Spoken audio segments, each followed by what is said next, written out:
Hey everyone, welcome back to another deep dive. Today we're going to be looking at something a little different. The wisdom of water. Oh, wow. But not literally H2O, you know? Right. More like water as a metaphor for living a better life. We've got some really cool sources lined up for this one. Excerpts from the Dao De Jing, a lecture by Dao Master Chu Meng Fu, and even some analysis that compares Daoism with Western philosophies. That sounds awesome. So get ready to see how something as simple as water can unlock, secrets to excellence, virtue, and living in harmony with pretty much everything. I love that. It's amazing how water, something we encounter every day, can hold such profound insights. It really is. Like, we see it all the time, but do we really see it? You know? It's easy to overlook its deeper significance. Totally. Okay, so in the Dao De Jing, Levi says that the highest excellence is water. That's a pretty big statement. What makes water so excellent in Daoist thought? Well, that gets to the core of Daoism. You see, water embodies the essence of the Tao, that fundamental force that flows through all of existence. And it effortlessly benefits everything. It always seeks the lowest place, the place that others kind of disregard. So true power in Daoism isn't about dominance. It's about effortless action, adaptability, and yielding, just like water. So instead of forcing our way through life, it's more about navigating with a sense of ease and fluidity. Exactly. Yeah, So think about the benefits of water. It sustains life, it cleanses, purifies, it even shapes landscapes over time. It's powerful. And it does all of that without ego or desire for recognition. It simply exists, it flows, and it transforms. And this concept of effortless action, or wu wei, it's central to Daoism. Wu wei. Okay, that's a term I've heard before, but I'm not sure I fully get it. It kind of sounds passive, like just letting things happen. Is that right? Not quite. It's more about aligning yourself with the natural flow of the universe, acting without force or striving. Dao Master Chu Meng Fu, in his lecture, had a really good way of putting it. He said, "Be like water. It benefits everyone, regardless of their level or status." I like that. Water doesn't discriminate. It just flows, nourishing everything in its path. Okay, so instead of trying to force a situation, we try to work with it. Yeah. Adapt to it, like water finding its way around rocks in a stream. Exactly. Which is a pretty big contrast to a lot of Western philosophies, where strength is often equated with dominance and control. Yeah, that's a good point. It challenges us to reconsider how we define power and success. You know, what if true strength lies in being adaptable and yielding rather than forceful or assertive? Interesting. So it's not about always being the loudest voice in the room, but knowing when to step back, observe, and to act with that quiet, effortless strength. Precisely. This is making me rethink a lot of things, right? So we've got this idea of water as this ultimate achiever without striving, but how does that translate into specific virtues? Right. Because Laozi mentions a bunch of virtues that are reflected in water. He does. He links the qualities of water to virtues, like choosing the right place to live, cultivating a still mind, associating with virtuous people, speaking truthfully, governing effectively, being competent, and acting at the right time. Wow. Okay, so he's basically laying out a blueprint for a fulfilling life, all based on the wisdom of water. Exactly. Okay, let's break this down a little bit. He mentions the suitability of a residence. What's the connection to water there? Well, think about how water always seeks the lowest point, the most natural place to settle. Right. So Laozi suggests that we should find a home that truly suits our needs and aligns with our nature. Not necessarily the biggest or the most impressive one. Okay. It's about finding a place where you feel most in harmony with your environment, a place that supports your well-being and your growth. Like a little stream finding its perfect path through the forest, not trying to force its way uphill, but following the natural contours of the land. That's a beautiful way to put it. And this principle extends to the mind as well, right? Yeah, it does.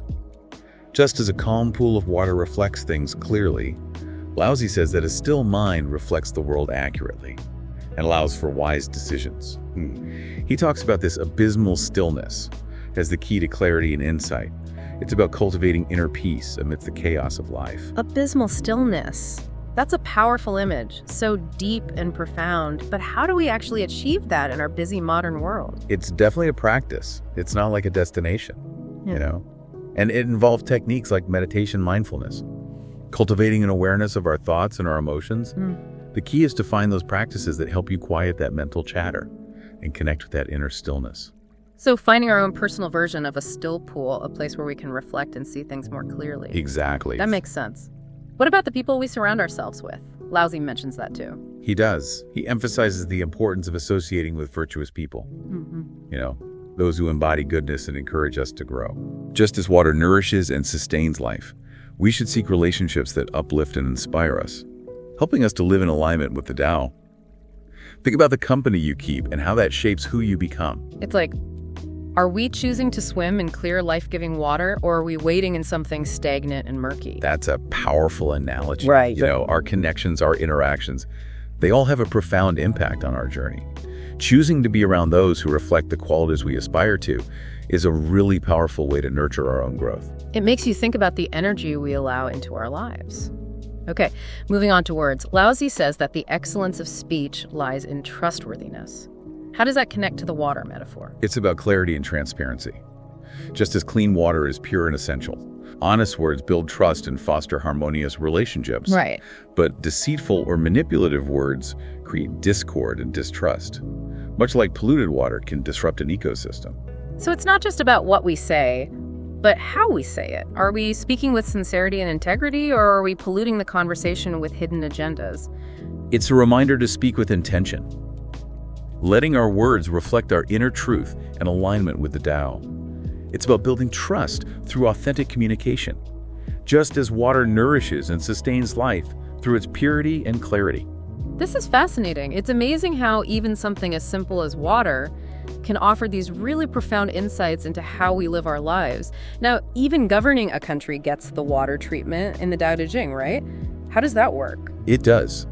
Laozi suggests that the ideal government creates conditions for natural harmony in order to emerge, much like water sustains an ecosystem without forcing its will upon it.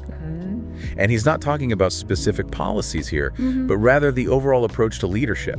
It's about guiding and supporting people, allowing them to thrive naturally. Think of a gardener tending to their garden. They create the right conditions for growth, but ultimately let nature do its thing. So instead of imposing strict laws and micromanaging everything, it's more about nurturing and facilitating growth, trusting in the natural order of things. It's like water trusting in gravity to guide its flow. Exactly. It's about moving away from control and domination towards a more collaborative and harmonious approach. This principle of Wu Wei applies to leadership as well. It's about leading with a gentle hand, allowing things to unfold organically. This is a whole new way of thinking about leadership. So we've covered choosing a home, cultivating the mind, choosing friends wisely, speaking truthfully, and even governing a country, all through the lens of water. But there's more, right? Laozi also talks about competence and timing and how those relate to water. What's he getting at there? He is.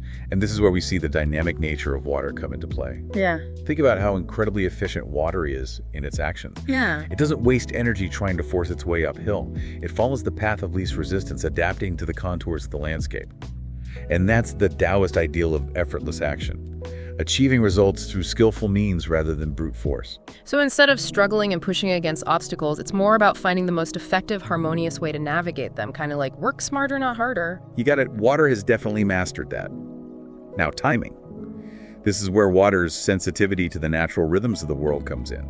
Just as water knows when to flow and when to pool, when to be forceful and when to be gentle, so too does the Daoist sage act in accordance with the right timing, recognizing that there is a season for everything. So it's about being in tune with the natural flow of events, not trying to force outcomes before their time.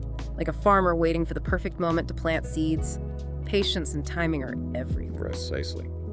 And it's a valuable lesson for all of us, especially in our fast-paced world. Taking the time to observe, to listen, to feel the rhythm of the situation before acting can often lead to greater success and harmony than rushing in head first. It's about embracing the wisdom of the pause, of waiting for the right moment to act. Okay, so we've covered a lot of ground here, from the nature of the Tao to specific virtues to even governing with the flow. But there's one more line from the Dao De Jing I want to touch on before we move on. When one does not wrangle, no one finds fault. What's Laozi getting at here? He's emphasizing the power of non-contention. Water doesn't pick fights. It simply finds a way around obstacles. Similarly, a person embodying the highest excellence avoids unnecessary conflict by not striving for power status or recognition.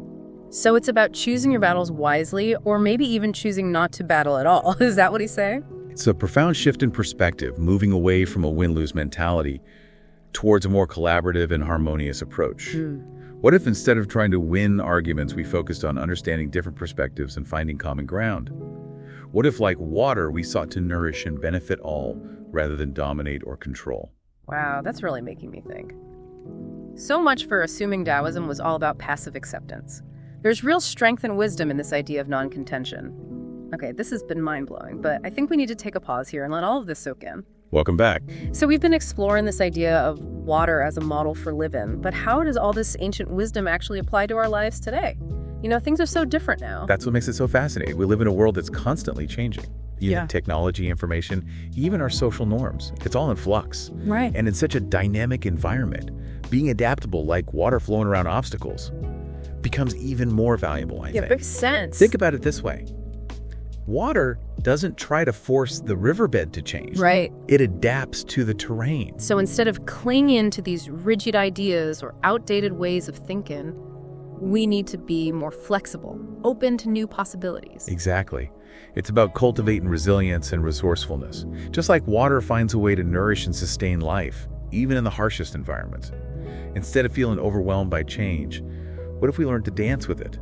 To move with the current instead of against it? I love that imagery. So how does this tie into this whole concept of fluid identity that's talked about a lot these days? Oh, that's a great connection. Yeah. You see, just as water seamlessly transitions between state, solid, liquid, gas, our identities are also fluid. They're shaped by our experiences, our interactions with the world.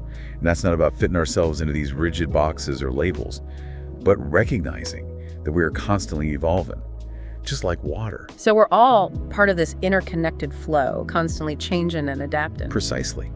And when we embrace this fluidity, this interconnectedness, it naturally leads to a more compassionate and ethical way of being in the world.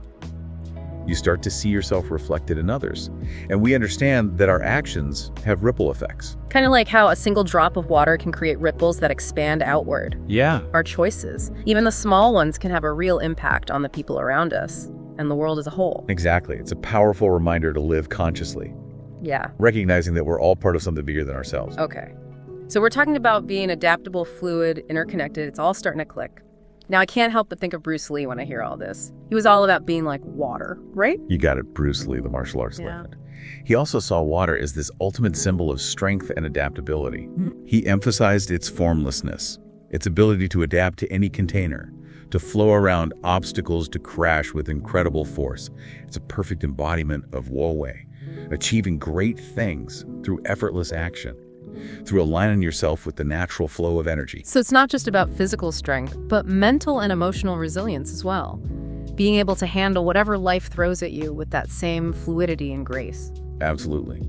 It's about cultivating that inner strength that allows you to weather any storm, to overcome challenges, just like water.